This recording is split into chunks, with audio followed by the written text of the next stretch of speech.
2-1. All right, what's up, party people? It's Sunny Ray. We're talking about building on Bitcoin today. I'm joined by Adam O'Brien. He's the CEO of Bitcoin Well, a public company here in Canada. And this is our first time meeting, but I gotta admit, I'm really excited about this interview. How are you, Adam? Yeah, I'm well, man. Thanks again. And also, excited to get to know you a little bit and chat about all things Bitcoin. Love it, love it. So I've got a couple of bunch of questions that I've lined up, but there's kind of like three questions that I really like to ask everyone. One is, what's your story? Second is, what's your Bitcoin story? And the third is, what are you working on now that you're most passionate about? So maybe let's start with that. Yeah, what's your story? Who are you? Where are you from? Yeah, maybe share a little bit about kind of Yeah, your man. upbringing or whatever. Yeah, born and raised here in Edmonton, Alberta, Dude, I which was born in was Edmonton. Sorry to interrupt. you were. Which hospital? I think Grey Nuns, I think Okay, is Royal Alexander. But wow, hey, okay. that's where all of my kids were born Hey, I've got four kids and they were all hey. born at the Royal Alex. So there you go. But yeah, born and raised here. I live in like a little suburb just outside of Edmonton. Grew up like, yeah, pretty much like every other kid in Edmonton. Had a pretty good upbringing. Always, and my parents would attest to this, always kind of like to bend the rules and always had a knack for wanting to, much to my parents' chagrin, ask questions, understand the meaning behind why we're doing something. Never really accepted status quo, which was probably annoying as all else for them, but for me, was it's worked out well, and I've kind of been able to lean into that now.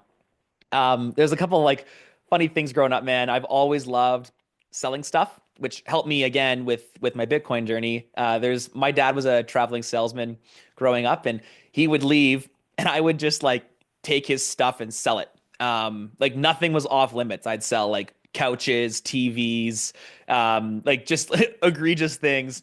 That's And funny. it got to the point where when he'd leave for work for a week or whatever, he'd tell me what I was able to sell rather than try to box me out. He just kind of gave me things that I was like allowed to sell and kind of pawn off. And so yeah, ever since then, have really, really loved I guess just the art of commerce. I loved, making a deal, getting something, and then fell in love working at a very young age.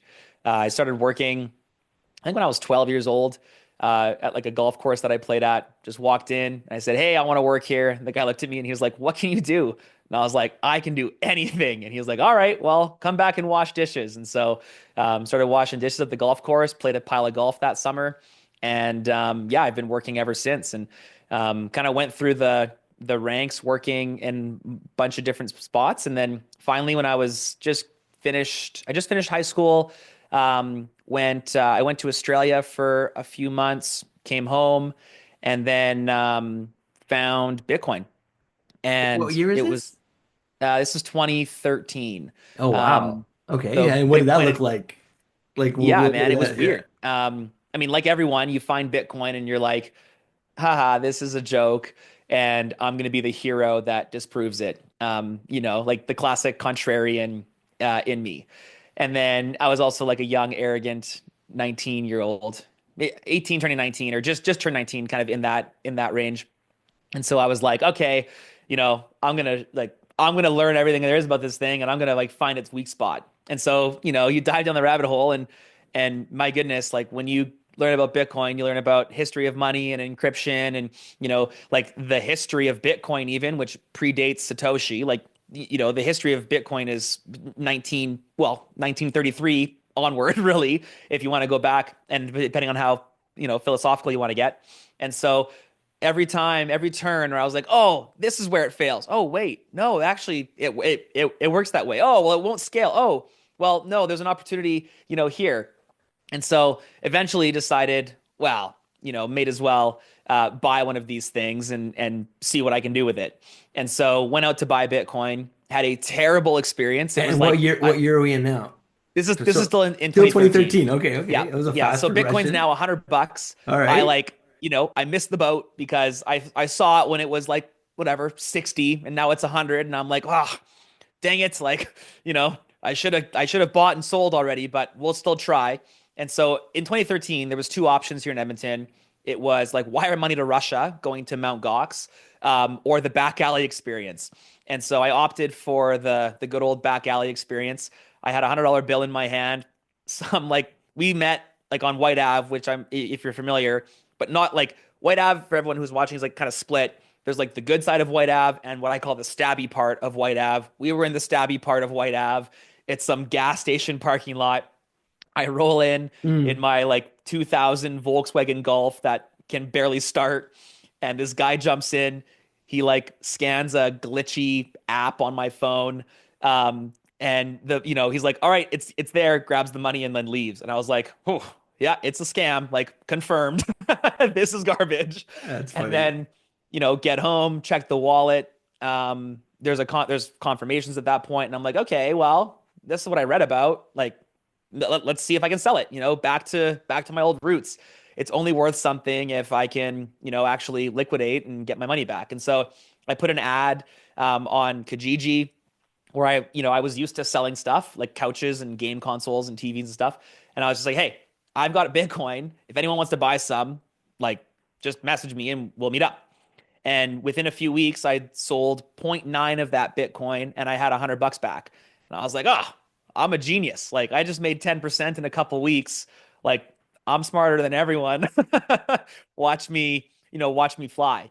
And so from there, kind of had a standing ad on like Kijiji and then started talking about Bitcoin more, learning more about it. Started then meeting with people like locally. We used to meet at like Starbucks or McDonald's, and I used to eat ice cream and explain Bitcoin and sell them Bitcoin and met a pile of people that way. And then this is still in 2013. And then in 2014, we launched Alberta's first Bitcoin ATM in a pub downtown Edmonton.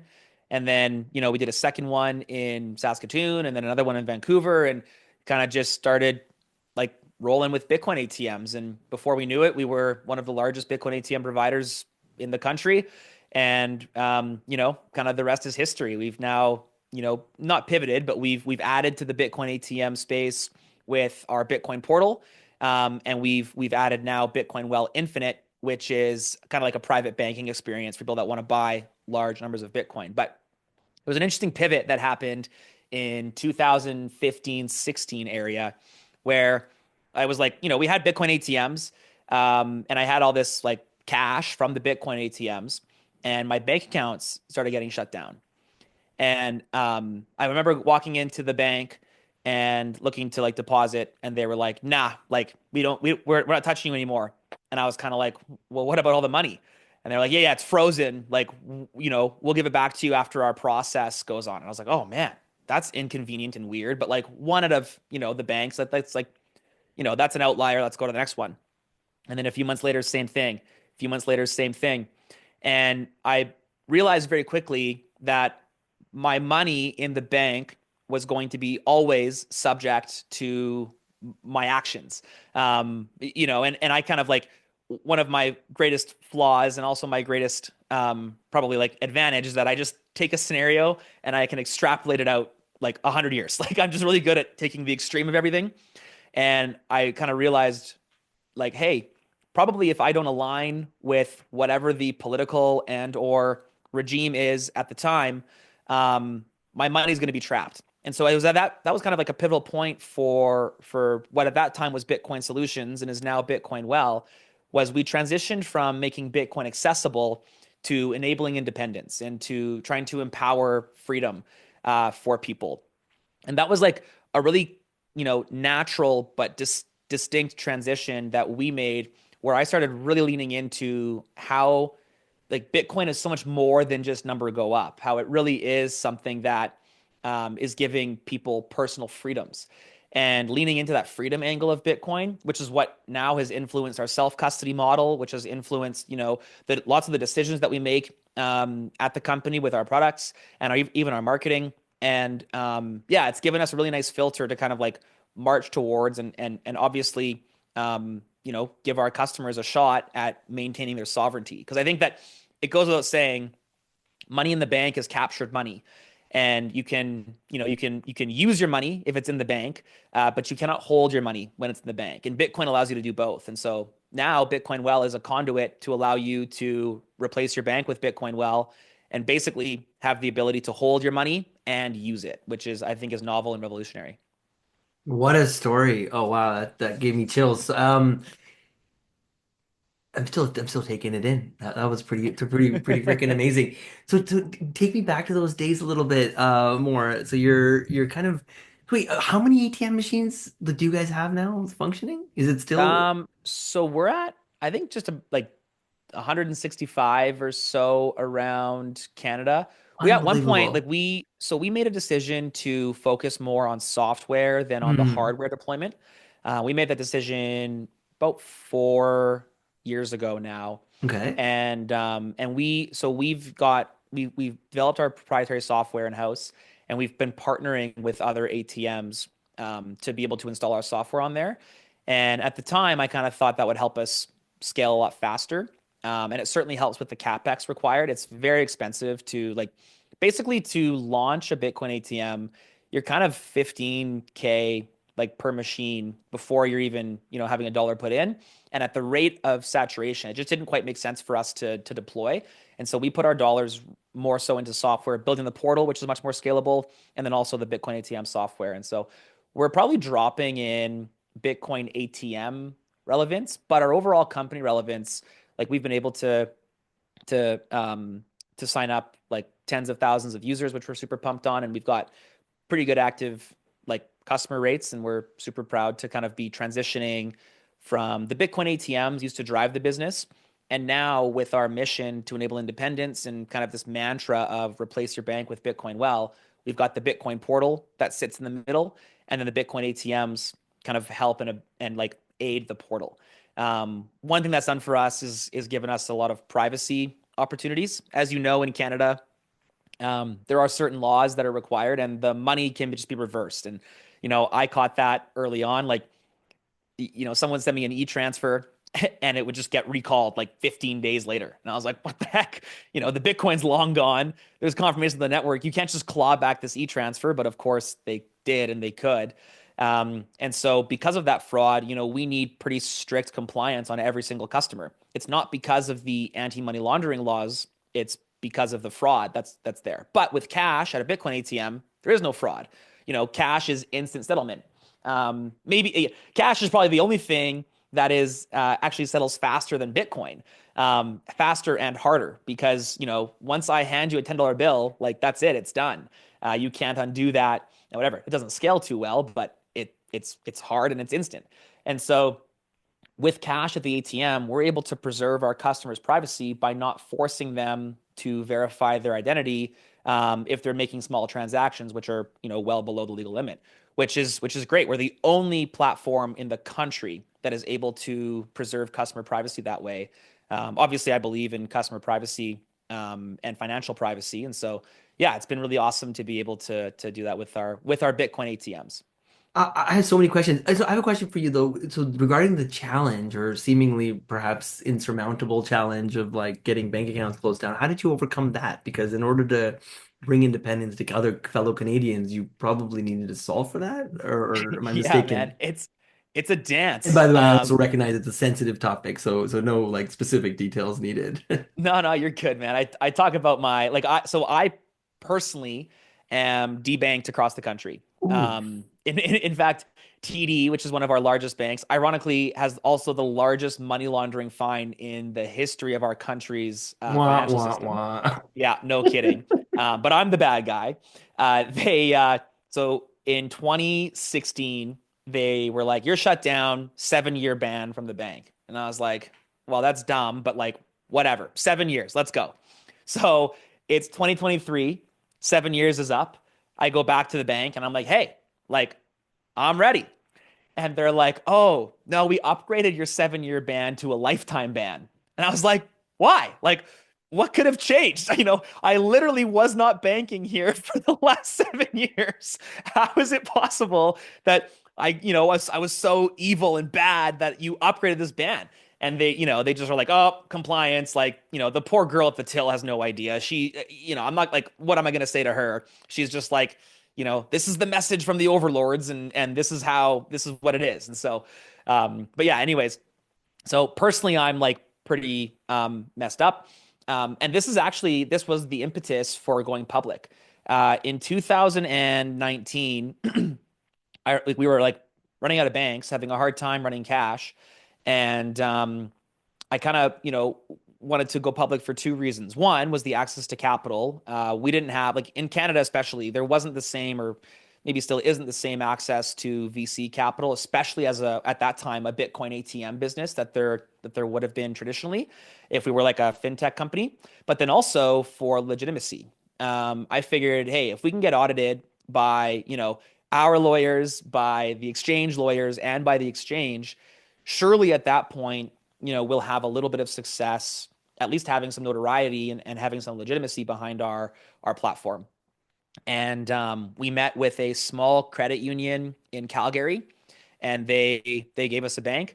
And then we wrote in the contract of the bank that the CEO of the company will be able to get a checking account. And so as a result, I now have a checking account as the acting CEO of Bitcoin Well. So that was kind of a nice, happy addition to being able to find some banking for me personally. And then also, like, kudos to this credit union. We pay them a pile of money every single month, and there's lots of compliance costs and things like this. But having access to that bank has set us down this path to being able to, like you said, like enable independence for our customers. Did the banking thing happen after you went public? No, this is all sorry, like we got a bank after we went public. Yeah. Okay, Um, okay, okay, but got I was it. like, I've been in banking gulag since 2015, and onward. I try to like not talk too much about my stories, but maybe in a follow-up, I'll tell you more. But we had a similar situation in India happen in 2018, where the central bank issued a notice on their website telling all the banks to not service crypto exchanges. Crazy. And we famously took them to court. And after a 2-year long Supreme Court case, we ended up winning. All three judges ruled in our favor. Isn't that Uh, insane though, that yeah. like the grip and the power that the central bank has to influence private business in such a way without evidence, with an uneducated legal opinion from these so-called experts? It's brutal. Well, talk about what's happening in the US now, right? Operation Choke Point 2.0 has been exposed. So, I mean, our 100%, man. days are numbered, right? I mean, And it all we're comes down to centralization. This is kind of like, this is why Bitcoin, it works so good. I was explaining this. We were with some friends over dinner, and they're asking about like the security of Bitcoin and blah blah blah. And the light bulb just clicked when I was like, look, for the first time in history, it is more rewarding. You have more of an incentive to protect the network than to attack the network. That is not true in any centralized environments. It is much more profitable for me to try to attack the bank's network than it is to try to, protect or go work for the bank, or, be a white hat or a white hat hacker for the banks. It is way more profitable for me just to steal from the banks. But with Bitcoin, because it's so well incented, because the mining protocol is so good, it's the opposite. It actually makes more sense economically for me to protect that network than throw my energy into trying to infiltrate it, which is beautiful. so juxtapose this for me, right? Like here you're telling me these stories of like just and, we can kind of like smile and smirk about it because we're on the other side of it to some extent, but yeah, having your bank account shut down is not a fun experience, right? It's like I equated to I still have asthma, and it's like asthma is one of those things where you're fine, but when you get an attack, it's like this invisible force that's like choking you, and money is the lifeblood of the economy, and it's like you need it to survive. Yet these people believe that, oh, I don't agree with this guy, and and so therefore he's not going to get a bank account for life. Okay, that doesn't sit very well. But like juxtapose that like a horrible time to now with and by the way, I told you my interview this morning was with David Bailey, the guy who orange pilled Trump. So here we are. And by the way, back in 2011, 2012, if you would have asked me, Sonny, what is the most bullish picture you could ever paint for the like the Bitcoin movement, I'd be like, ah, maybe a US government. I mean, I know this will never happen, saying that they're going to put Bitcoin on as a reserve asset, money printer go burr right into Bitcoin. Like, and here we are, 10, 13 years later with that as a reality. So as we sit in this like this vortex, like t tell me what like how are you feeling? Vindicated would probably be an understatement of the year, but like, but what's going through your head? Yeah, man, I think vindication is good. I had a bit of that experience in Nashville last year as my wife and I were sitting specifically with the RFK Jr. speech. And I've like amongst my friends and family, like I'm the crazy one, right? I'm the guy that, I speak half the stuff I say, no one really understands. I probably don't explain things perfectly. Maybe they laugh me off with a tinfoil hat and off we go. And my wife's learned to, like she understands what I'm saying. I think she believes lots of what I say, but it's tough for her to have our whole network, basically like poo-pooing the things that I say. And so when we were there in Nashville and we had like, both RFK and Trump saying lots of the things that I've been saying for 10 years, she looked at me like almost with tears in her eyes, being like, how crazy is this that the things you've been saying for a decade, the leaders of the free world are now parroting? Like, it is a crazy mind and thought experiment to think that the pain and suffering and hardship that we've kind of gone through, that we're like feeling, yeah, vindicated, but also like there's a renewed energy and passion behind the next mission. um, I firmly believe that, fiat will fail. And I firmly believe that the fiat maxis are going to try to prevent it from failing. And I feel like it is now, knowing what I know, and we collectively as Bitcoiners, knowing what we know, we need to work hard to protect the next generation, to protect, our grandkids from uh, the failure and preparing them with the tools and resources required, not to fight necessarily, obviously fight if we need to, but to protect ourselves and to at least take the option back into our corner. Even like the normal quote unquote normal financial products, you think about like an insurance life insurance policy for a 30-year-old person. It's like 50 years down the road, you're going to need this, blah, blah, blah. And it all makes sense on paper, except for the fact that in 50 years, we have no idea what's going to become of, the entire fiat system. And without thinking about things long into the future, it's pretty tough to make these like big, massive decisions. But knowing that Bitcoin and self custody is always going to be there, like that's the pillar, that's the rock. Independence only begins when, as you said, you've got money in your control.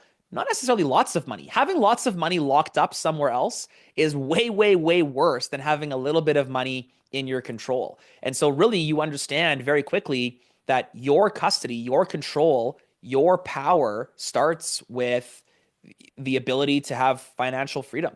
And I think that yeah, that's kind of, it's vindicating to hear this stuff, but I think it's a renewal of energy and passion for the next wave. It's like, okay, we've gone through the legitimacy wave, but now we have to get through the building wave.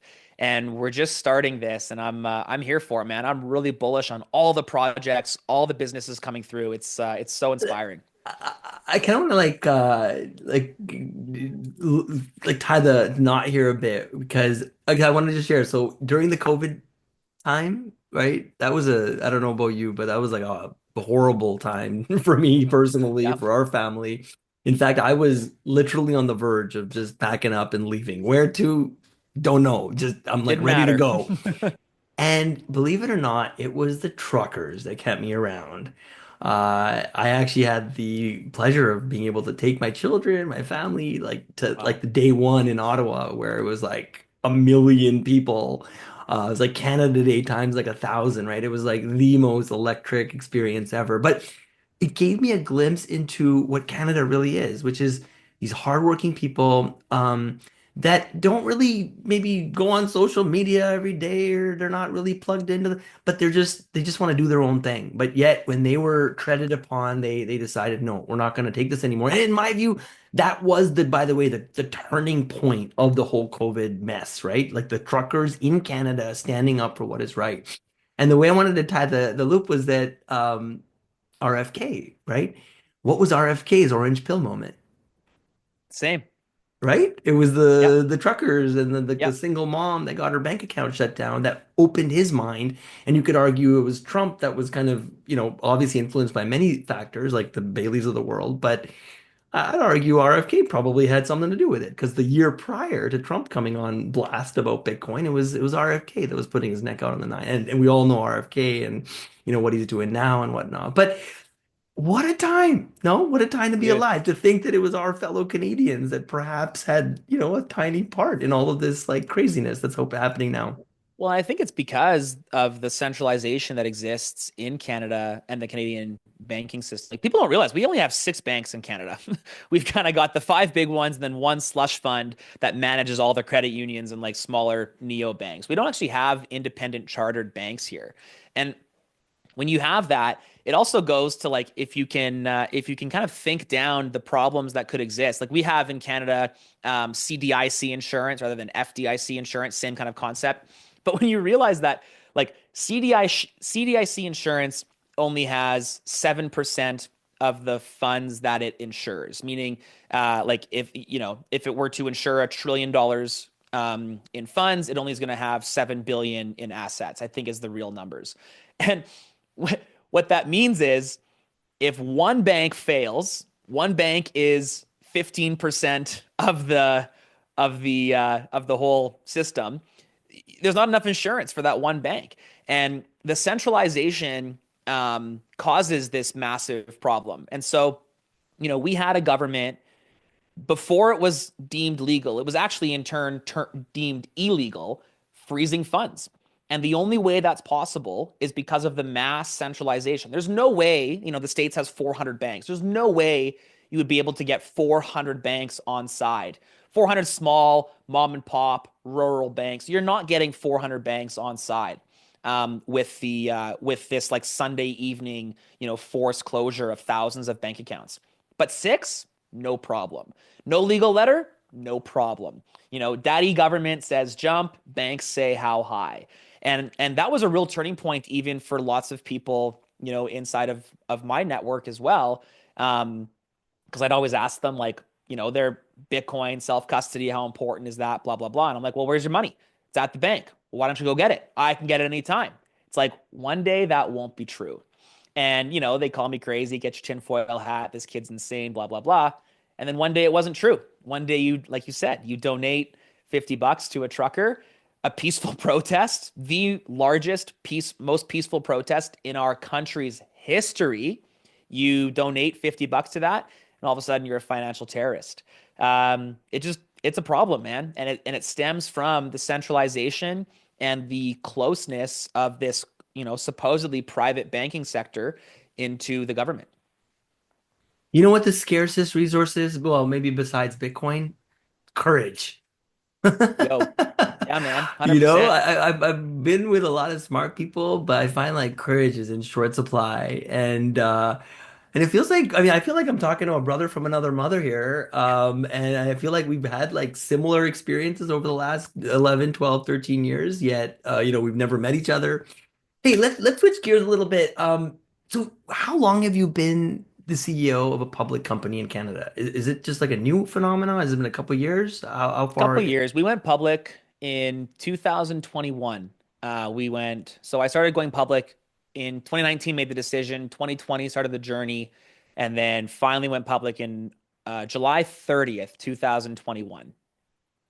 So it's And been now, what's that almost 4 experience years. been like? That's very unique, obviously, something that I'm now starting to embark upon with my role at Matador. But talk to us about that. I mean, that's before most people, right? Like was it before Michael Saylor? Yeah, yeah, yeah. We're the Exactly. world's first non-custodial Bitcoin company to go public, which was really hard because we had to basically teach the entire like legal system what it meant to be non-custodial. The fact that we don't hold customer funds, the number one question we get asked from the securities commissions and the exchanges, like the trading exchanges, is how good is your customer fund protection? You know, what are your customer fund controls? And we're like, we don't have any. We do not hold customer funds. We don't have any customer Bitcoin. We are an instant delivery, instant settlement type of service. And they didn't understand. It took us like literally, we were delayed 6 to 8 months in going public because of this non-custodial nature. And so that was an interesting, like, it was so interesting for me to kind of cross the line into that other world that frankly, like I started this business when I was 19 years old. I'm not like, I don't have any education. I'm like a classic high school kid that just fell in love with Bitcoin and devoted his life to making it accessible and enabling independence. And so, you know, I don't know what all the investment bankers and all the, you know, exchange lingo is going to be. And it really, um, it shook me understanding how backwards we at Bitcoin Well thought from those people, which is probably a nod to why we're successful and why we're able to build the product that we were able to build. But it was challenging and frustrating, you know, trying to educate these people, paying to educate these people about the nature of being able to actually hold an asset that is digital. And yeah, I think that was pretty interesting. Now today, like I try not to think about. I think the biggest mistake that public company CEOs fall into is living on the quarter by quarter reporting cycle. Like we try to think, you know, well, right now we think in 4 year cycles. Like we are starting to now, and this is a new revelation, but we're starting to now think not in years. We don't plan for years. We plan on cycles, and we know what the mining cycle it looks like. You know, we've kind of have a decent idea as to how our demand is certainly, you know, at least a portion linked to price. We know what price action on a macro scale might look like over the next 2 to 4 years, and we plan accordingly. And it's easy to, and I did get caught in, you know, deliver X and you'll get Y from the fiat markets. And those two things didn't always line up. And so it took me, yeah, a couple pretty big missteps and a couple mistakes to really realize that we have to look inward. We have to not be reliant on the fiat market. We'll use the fiat market when it benefits us, and we'll set ourselves up for success so that we can use it when it benefits us, but not to be reliant on it. And I think that was probably the single greatest like mindset shift and attitude shift that I could have had, which is looking more into the business and not into the markets to use our planning and stuff. And I've got these big dreams and big aspirations, and all of them require capital. And rather than going out and finding the capital, I know the capital is going to be there. It's a timing issue, not a market issue. And so just being sustainable and having the proof of work so that when that timing comes, we can jump and take advantage has been kind of over the last 12 to 18 months how we've been setting things up now. Awesome. So tell me, what are you excited most about right now in the Bitcoin space? Is it this like institutional adoption, which maybe not is as exciting, it seems like, because you're all about individual empowerment, Lightning, I don't know, like now Taproot and all these like new assets finding their way onto what kind of keeps the fire, lit under you?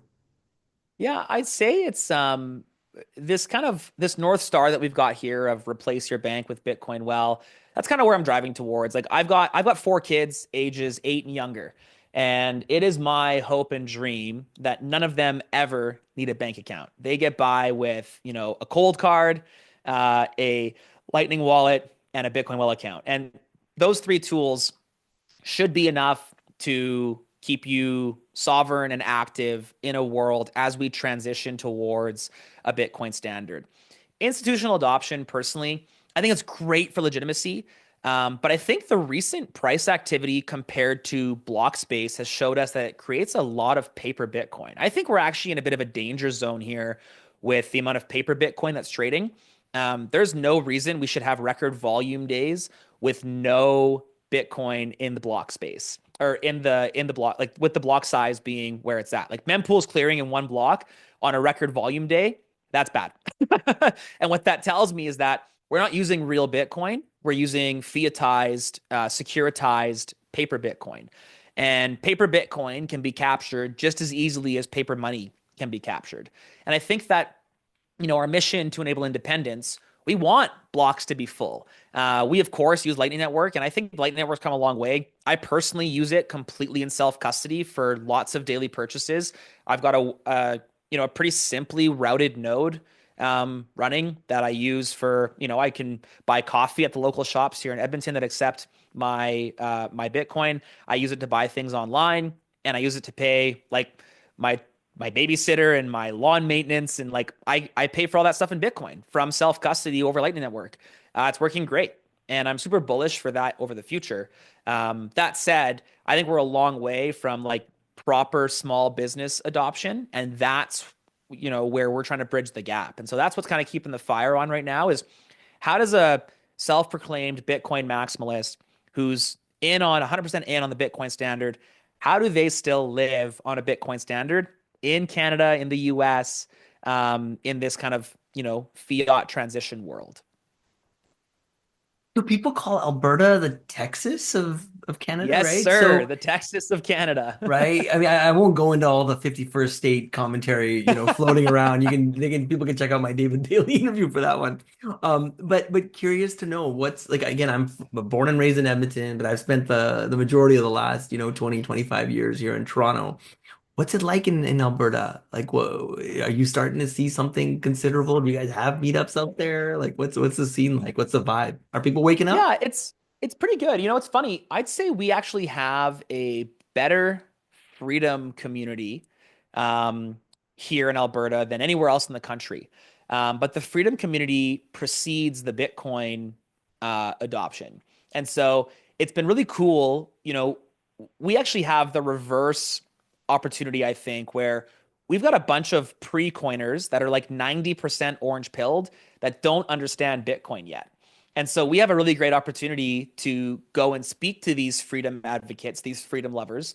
They're all gold bugs. They all got cash under the mattress. They got their gun rights. Like, they own big pockets of land, heavy oil. Like, we are sovereign individuals. They just don't know that Bitcoin is the ultimate tool for sovereignty yet. And so it's been a lot of fun talking to these people, watching the light bulb go off when they're like, I only trust gold.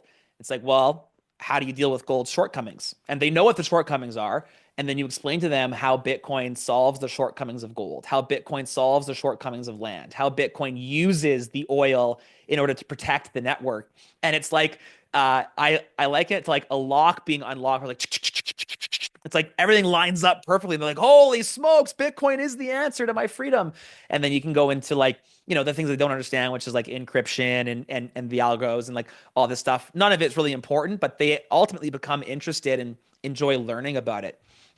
It's awesome. And a great example of that, I had a friend of my father-in-law's, um, over a decade ago. I was like kind of just entering the Bitcoin space, talking about it to everyone because I'm like a psycho. And he was like, you know what? I don't know what Adam's talking about, but all the words he's saying, I like. And like, here's some money, let's go buy Bitcoin. And he messaged me a few months ago, and he's got like diamond hands, still hanging on. And he's like, hey, just so you know, that money that we put into Bitcoin like all these years ago has materially changed the way we get to retire. Like he's into his 70s now. He's like, thank you so much for speaking out. Thank you so much for like persevering and pushing through. Thank you for taking the time to explain it to me in a way that I understood. And thank you for showing me how to do this because my wife and I now get to retire at a completely different like bracket to what we could have. And that hit me, man. It's you don't realize it's easy to like, oh, I don't want to make people uncomfortable or oh, I don't want to push anything onto them. It's easy to hide behind that trick. But hearing that again, like rejuvenated my passion for like, no, like we have to meet people where they are and be outspoken about the reality and the truth that is Bitcoin is freedom. And I think there's going to be a time when like this is a you can't really see it because of the camera stuff, but this is Executive Order 6102. This is like this is going to happen. There will be a time when assets are seized for the greater good of humanity, and we have to be able to say no. We have control. I'm not going to participate in this charade. And that sound like the Overton window in Alberta is certainly closer to that side than I think it would be, in a Toronto or in a Vancouver, maybe the more like metro hubs that we have here in Canada. Alberta's awesome, and I think the fact that I'm here is the only reason I'm still in Canada, frankly. I think if I was anywhere else, I probably wouldn't have the desire to live in this country anymore. There's this like famous quote. I don't know who said it, but it's like all roads lead to Bitcoin, Totally, man. right? Totally. MicroStrategy, yay or nay? So I'm pro public companies using their fiat to buy Bitcoin. I think it's great for Michael Saylor. I think it's probably net positive for MSTR or now S, whatever their new ticker is, shareholders. I don't think it's a positive for Bitcoin. And I think it creates a lot of like paper Bitcoin. And the fact that they don't self custody is a massive negative. I think the world would be better off with no MicroStrategy, no Sailor advocate, um, if it meant that there was more Bitcoin held in self custody. The amount of Bitcoin right now sitting in Coinbase creates a horribly misaligned incentive for Coinbase employees, for government bodies, and also for like the bad actors of the world. And I think that those three things, like that's a ticking time bomb. And until like, what does Coinbase have? They've got a 5-6% of the Bitcoin supply sitting in their custody right now. That's a huge problem between the ETFs, MicroStrategy, and customer deposits. That's too much, man. And if Coinbase ever gets hacked, we can expect the biggest red candle, like, uh, you know, let's talk 80% drop in 3 minutes if Coinbase gets hacked. Let's talk about the dangers of centralization, and let's talk about the reality that that centralization creates. It completely undoes all the positive incentives that Bitcoin, the protocol, creates, and I'm not here for that personally. Okay, good. I like that. Strong opinions. So I guess we got about 10 minutes left. Tell me, is there anything else that you want to share with the community out there? I mean, in terms of, I don't know, things that have come out to market recently from you guys or any other things you're excited about? Yeah, I think again, I think that I'm really, really bullish on people understanding the importance of self custody. And I think that when we think about like the way that freedom freedom is like a core to the human body, to the human being. We all understand freedom, whichever side of the aisle you sit on. And I'm pretty bullish on us as a species kind of understanding that freedom is nonpartisan. And I think it's cool watching a tool kind of being able to be used, on both sides of the aisle and also being nonpartisan. So yeah, I think it's really bullish for me to see, the emphasis on self custody and seeing more and more people resonate with this self custody mission. And I'm hopeful that we're going to see a lot more entrepreneurs entering into this space, enabling this ethos and thesis. And I think yeah, I think it's a positive thing. Did you ever get pulled into the ICO world? Luckily, no. I did like, How have you every maintained this maxi. groundedness? I mean, you got in super early, and most people I know, they take these swerves and they end up Oh losing yeah, yeah. Let me be themselves. clear. Like, I definitely every maxi has their like shitcoin phase. I've been through it, right? And it kind of that's part of though what hardens you. It's making those mistakes. Like all the coins that I bought during my like phase, they don't exist anymore. And again, that's given me, good experience to share and draw upon when someone asks me about things. And another good text I got, this one was a few years ago. Um, this like hardworking framer, like to be a framer in Alberta, you got to be tough as nails because you're framing in -30 for like 3-4 months of the year. You're framing in snow for 6 months of the year. You're outside working with power tools that barely work. Like you got to be, those are some of the hardest working individuals, is like the framers and the rig workers, like, Godspeed to them. And so this framer, he's like at this point aping into Bitcoin, all of his spare capital. He's like a single guy. He's just like, he's orange pilled. He's there. And then, in 2017, like out comes this kind of like this ETH rush, we'll call it.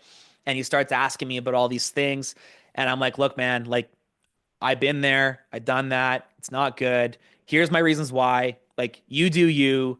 But here's my experience on that. And here's my opinion on that. And so he listened. He didn't kind of like go in. He kept his list though, wanting like a few years later to kind of look back. And he sent me a message. I remember it was about COVID time. So this is 3, 4 years after we kind of had that conversation. And he was like, dude, all of these coins that I wanted to buy are dead. They're long gone.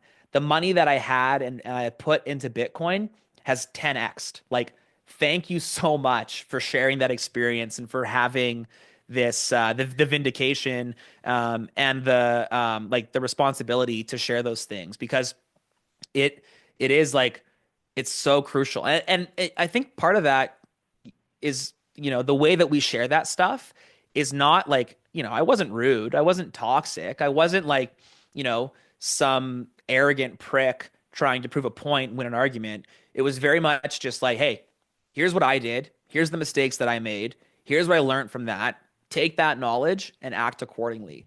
And I think that more Bitcoiners, we could probably do better in that way. Um, Not trying to like win an argument. That vindication we talked about a few minutes ago, like, it can go the wrong way. When we get too vindicated, we get too arrogant, we get too cocky, and all of a sudden we kind of lose the plot. And I think that the plot needs to be freedom. The plot needs to be mass freedom. And yeah, how you get people to understand freedom is probably the question we should be asking. You know Francis Bull Bitcoin? Yeah, of course. Yeah, Francis and I I, heard we've he known each moved his other. headquarters to Alberta as well, right? Recently.